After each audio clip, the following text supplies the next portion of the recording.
KARDAYAH'S here.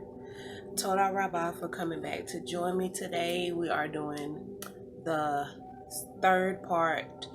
This is including the introduction of our Come and Let Me Introduce You to the Angels series. So, y'all, it's a beautiful day, y'all. I'm so glad it's not cold outside. The sun is shining and the Father has just blessed us with this wonderful day.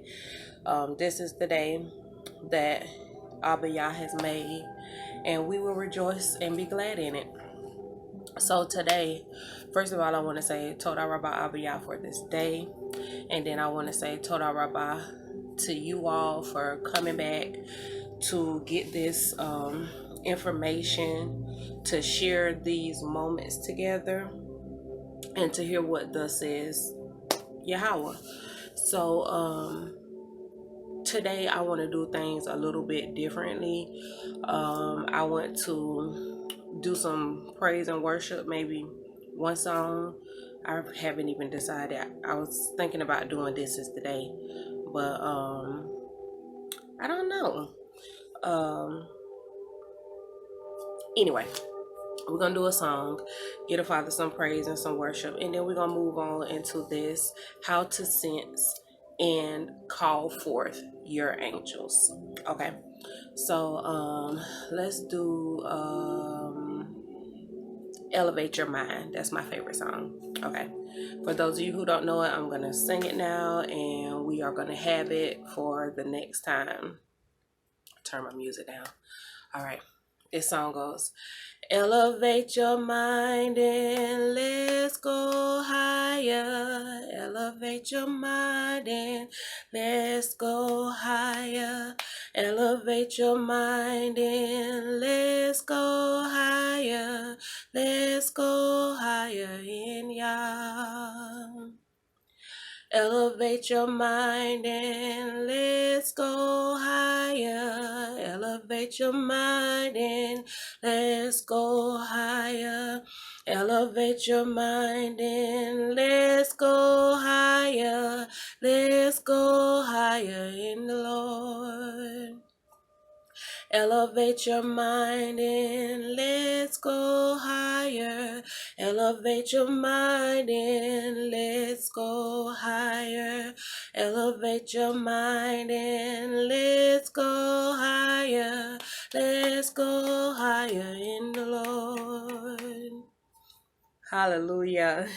I know that was quick, y'all, but that is my favorite congregational song. For those of you who don't use the word Lord, you can say Yah or Yahuwah. Let's go higher. Let's go higher in Yah. You know what I'm saying? We can sing it that way. The Father is going to get the glory no matter what. And I'm feeling great now, actually. That really did lift me up. It elevated me spiritually right quick. So I hope you all have your pen and your paper. And we are going to get started, okay? So, y'all, I am excited about this. I'm really excited about this because this is something that I've been gathering information on and studying for a while. And I didn't even know that I was going to be using this information. I didn't know what to look forward to. All I know is that I was learning this stuff. I was learning about the angels. I wanted to know about angels. I wanted to know about how to get closer to Yahushua, and among some other things. And the angels started speaking to me, like I told y'all before. And whenever they started speaking to me, I was like, okay, let me find out what this is and why these occurrences are happening. So to start off, what I'm going to do is I am going to give us a recap of the definition of angel, or Malak, the definition of Malak, which is the single form of the word angel. And for the word archangel, is going to be Ha-Malak with a hey in the front. And for the plural form of Malak or angel. It is Malakyam. Anytime that you have a Hebrew word that is plural, most of the time it's going to have im at the end. Like Elohim, you might hear somebody say, some people say Allahayim. You might hear people say Akotim, which is my sisters, or you know, like that. We could go on and on, but if you would like to know more about that, Google Malakim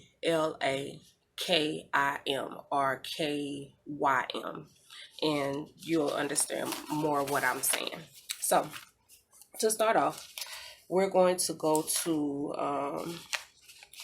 the definition of angel, and I'm going to give you the definition that I was going to give y'all last week, but I decided to hold on to. And it comes in two parts. That's the reason why. But anyway, here we go. So Malak or angels, again, means messenger in English. Whenever we look at the picture of the word Malak, we get move the staff, the direction, the authority from the ox head, which is Yah, to the palm of the hand, which is the Kaf. So other words, we're moving the message or the authority or the direction or whatever it is that Yah gives us. We're moving it from the Most High to the palm of the hand that it's supposed to go to. That is the picture of Malak. Okay. Whenever you are studying this word in Yiddish, they do not use the word Malak for a messenger of Yah that is a human being. They use the word sliak or shliak. Wait a minute, I'm saying that wrong. They use the word shliah or sliah, and it is spelled shin or sin, which is the teeth, eat, consume, destroy. Lamet, which is going to be direction, message, gift, thing, authority, to control, to pull, toward. This is everything, and also a weapon that the Lamet stands for. So to consume the message, and to the next letter that we get is the Yod. So Shin, Lamed, Yod. Yod is the arm and the hand. So whenever we're dealing with the arm, with the Yod, we're going to be using words like to carry, or to extend, or to give, or to handle, things that you do with the hand and the arm. So the last letter of this word is going to be the hey. Okay, and we know that this sound is the h sound, the sound of the H. So we have shin, lamed, yod, hey, which spells shliya or sliya. Shliya is going to be in Yiddish. They have the vowel points and everything, and they've changed the sound to sh. But whenever you look at the pictographical form, you're automatically going to come up with the sin. If you go and Google the Hebrew shin, shin, then it'll give you a more of an explanation of why I'm saying what I'm saying about this letter and how it's used interchangeably. So whenever we look at the sliah, which is the word that Yiddish use for heavenly messengers, is the word that they use for earthly messenger. You get eat, consume, destroy, the authority or the message, and take it to the person who is standing with their hands up, waiting for something that is bigger than them to tell them what to do. That's what the hey means. Okay, so the whole thing is eat, consume the direction or the message, and carry it to the man who is waiting with his arms up, waiting for someone or the one who is greater than him to send him something. And it also in English is called a messenger, because whenever you hear that and you think about that picture, I'm going to eat, I'm going to consume, I'm going to I'm going to consume the message, and I'm going to take it to the person who's standing and they're waiting, because they're waiting for a message from the strong leader or the ox head or Yah. Okay, so I hope y'all understand that. If you need any more explanation of that, let me know, and I'll elaborate a little bit more on the breakdown of Malak and Shliach in the next video. So comment down below so that I can know whether you need clarity or not. All right, moving on. Now that we have the definition of Malak, which is a messenger in English, and in Hebrew it means to move the message from the strong head or from Yah to the palm of the hand. And we have Shliach, which is used in Yiddish for a human messenger. But that word literally means to send. It does not mean to be a messenger. It means for you to send the message or take the message. They say send. Whenever you look at the definition of it in Hebrew, translated over into English, it gives you the definition send. Okay, so let's move on. How to sense angels. Okay, this first set of examples that I'm going to give you, I have gathered from the Joanne Scribes website. You all know that a lot of my angel study, most of my angel study, my study of angel numbers comes from Joanne Scribes website. Okay, everything there, I'll put the link in the description. Everything there you can go and look for yourself, study up, pray about it, ask the Most High to lead you and direct you, ask your angels for assistance, ask Yahawashi to speak to you and direct you through, and he'll let you know what it is that you need to be indulging in and what you don't need to be indulging in. If not, then the spirit will speak it to you, and you should be able to understand to grab on quickly whether or not you need to be dealing with certain things. So, how to sense the presence of angels. Angels are, I'm going to give you also, I'm about to do a recap of the definition from her website just to let y'all know why I'm giving you another angels are. Okay, so angels are obedient divine beings who obey cosmic law, and it is their duty to give freely and lovingly of themselves, as this is an expression of the outpouring of their divine essence of light and love. And remember, I told y'all that the fallen angels are not demons now. Demons are the souls of the Nephilim who, oh, I'm sorry, baby. Tearing up my baby over here.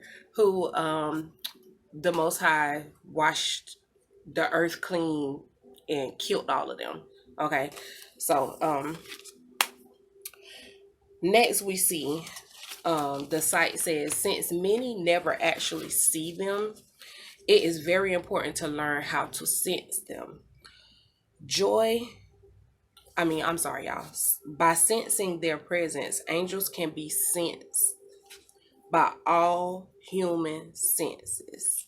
Wow, all human sense. Okay, so back to what we were talking about, the seven senses. I told y'all in the last video that I was gonna tell you more about the seven senses, but y'all, whenever I went and looked that up, I found out that there was even more than seven senses. I saw up to 21, but the two that I wanted to give you are balance and intuition, or ESP. So those are the other two senses that I think are more relevant, are the most relevant right now to what we're talking about. So we see that, and since we can't see the angels directly, we have to learn how to sense them by all human senses. Okay, so it's simple to learn. Examples are: the atmosphere of the room or environment suddenly changes and you feel surrounded and or enveloped by a warm glow. The air may tingle around you and you may feel a rush of energy down your spine. I know a lot of us have felt this. I know that this resonates with the angels, but I feel, in my opinion, that this also is something that happens whenever other entities come around. But the feeling might not be as calming and as warm. As in, yeah, as calming and as warm. Let's leave it at that. Number 2, a beautiful fragrance may waft around you or fill a room or the space you are in. This aroma can be described as the smell of summer flowers and sometimes as sweet as myrrh. Y'all, let me give y'all an example of this. One day I was in the bathroom. This happened probably like 2 weeks ago. I was in the bathroom and I don't remember what was going on. I just know that I was doing a little bit of praying and just, seeking and unconsciously connecting with the heavenly staff. I wasn't even really paying a lot of attention to them at the time, to my angels at the time, but I could kind of sense that they were there. So anyway, I went in the bathroom and I closed the door, and the next thing you know, I started smelling peppermint. Now, I do have a wellness line, so I do teach herbal remedies and wellness, so I keep essential oils around.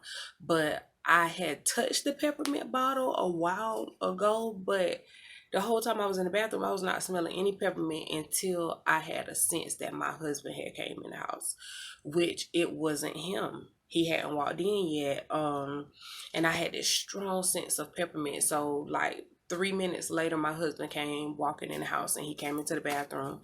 And I was like, have you been in here long? Like, did you touch the peppermint? Like, does it smell like peppermint out there? Because whenever you came in here, I smelled peppermint.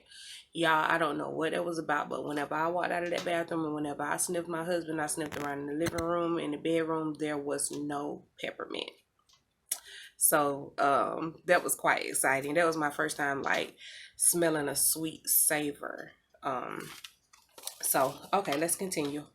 In the beginning, we may experience a particular sweet taste in our mouths. We may also hear ethereal sounds, which are also related with angelic renewal and healing. That's an interesting one. We often we often have a feeling of encompassing love and um an overwhelming sense of peace whenever your angels come around. You will feel this. Yes, you do. It can be quite overwhelming sometimes, and whenever I say overwhelming, I'm not talking about in a bad way. I'm saying it will have you excited. It's really something to experience. And number 5, colored twinkling lights may be seen to appear from out of nowhere and have no visible source. Shafts of brilliant light and sometimes spheres of and spots of color dance in front of your eyes. This can happen when you are consciously working with the angels and when drifting off to sleep. I see this a lot whenever I'm going to sleep. And like if I'm maybe just chillaxing a little bit or whatever, I might see these lights. Sometimes whenever I close my eyes for a period of time, or sometimes whenever I'm being real inquisitive within myself about certain things, then I'll see the colors pop up in the distance in the sky, or in the sky, in my atmosphere. I can be in the house, I'll see them, and it just lets me know now why I've been seeing these different color spots over the years. The angels are here, and then the next thing I know, I'll be able to feel them here and interacting with me. Okay, so the next thing that you can look forward to in sensing your angels is during angelic meditation. We may experience a bright, dazzling light in front of us. This can be seen even when your eyes are closed. This is true. I don't do angel meditation per se. Angel meditation is basically whenever you call forth an angel and you talk to them and meditate on whatever it is that you're trying to find out or work out, whatever you need help on. I don't necessarily do that. I don't have anything against it. It's just something that I don't practice, and I haven't. Maybe I will, but I just don't right now. And next we have During meditation, we may experience an angelic breeze, which feels much like a warm summer breeze wafting over us. That sounds great, y'all. Like, imagine having a bad day, you being all upset, this and that, and the next thing you know, you have this warm summer breeze. It may even have the smell of the outside, and you're sitting inside of your house. You know what I'm saying? That is great. That is an upliftment of the mind and the spirit and your energies. You know, it'll make you vibrate higher. That is really something that would be nice to experience. So, number 8, we may feel the presence of Malak wings enfolding us or brushing against us. Sometimes we may even feel angelic hands touching our shoulders and or our hands. Number 9, when we learn how to sense the presence of Malak, we may become aware of increasing coincidences occurring in our lives, and our problems um, seem to solve themselves most often in the most unexpected ways. Let's see. So, okay, let me see if I can find y'all an example of this. Okay. Um, let's see.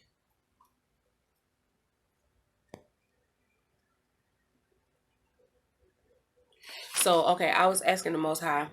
I usually consult the Father in everything that I do, basically every step. Like, it really doesn't matter what it is. Most of the time, I ask him before I do it. Certain things I don't. I do them instinctively, but if it's a big step, I usually ask the Most High. So anyway, I was sitting one day and I was asking the Most High, did he want me to do something? What was his thoughts on it, this and that? And then the next thing you know, Hashatan, which for those of you who don't know, that's Satan. Hashatan started to speak to me and I had to rebuke him. Once I rebuked him, then the Most High allowed my angel to answer my question right then with the number 909. So I went to Joanne Scribes and I looked up what the number 909 means, and then I read through everything and to find out how it applied to me. Now, once you learn angel numbers and you learn what they mean, the vibration of the numbers, you can start studying numerology if you want to. Do not become religious with these things. Do not allow anything to be your Elohim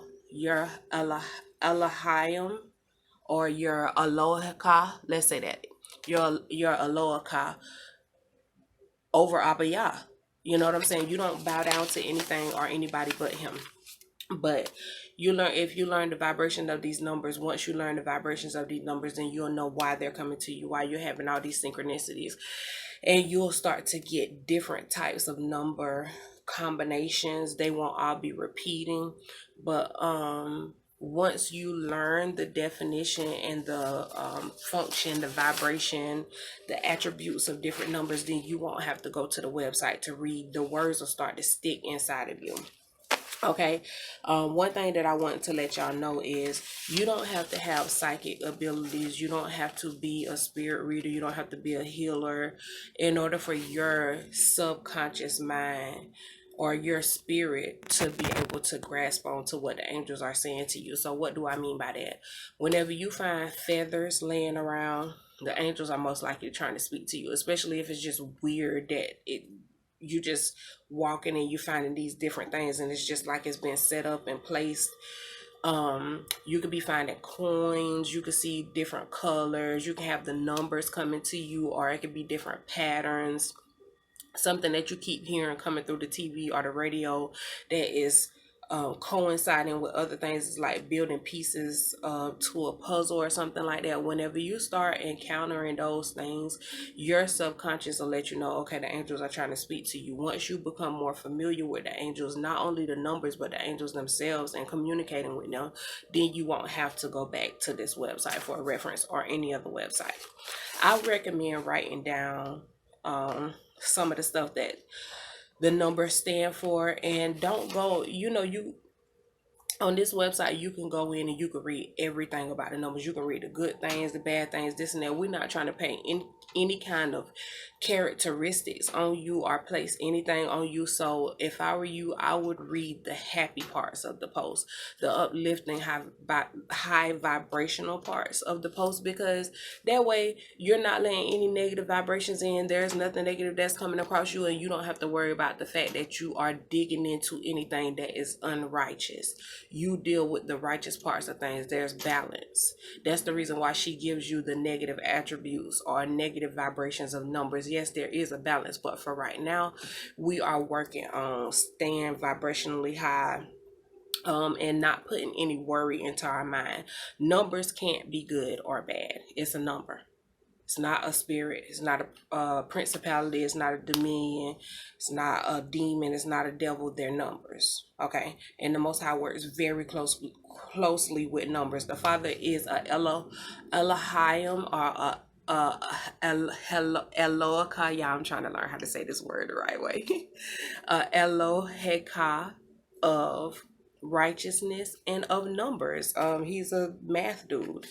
Okay. Even though I know he's not a man, y'all. So, to continue on with how to sense and how to call upon your Malak or your angels, Joanne Scribes goes on to tell us that as we become consciously aware and learn how to sense the presence of the Malak, the veil between our world and their world begins to get thinner.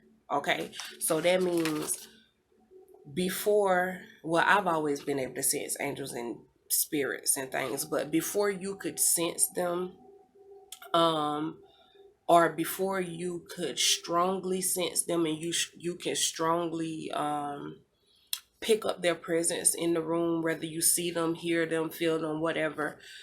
The veil, let's say the veil between our world and their world is like this thick. Whenever you get to know them, it becomes this thick. So it's like this between you. And it's easier for you to communicate with something whenever there's not a thick wall in between you. You know this just as well as I do.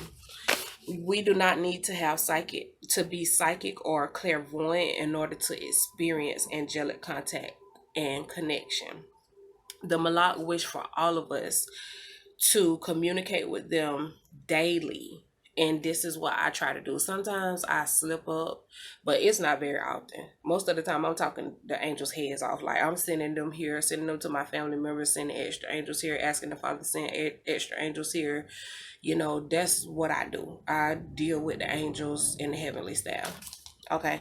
The Malak wish for all of us to communicate with them daily.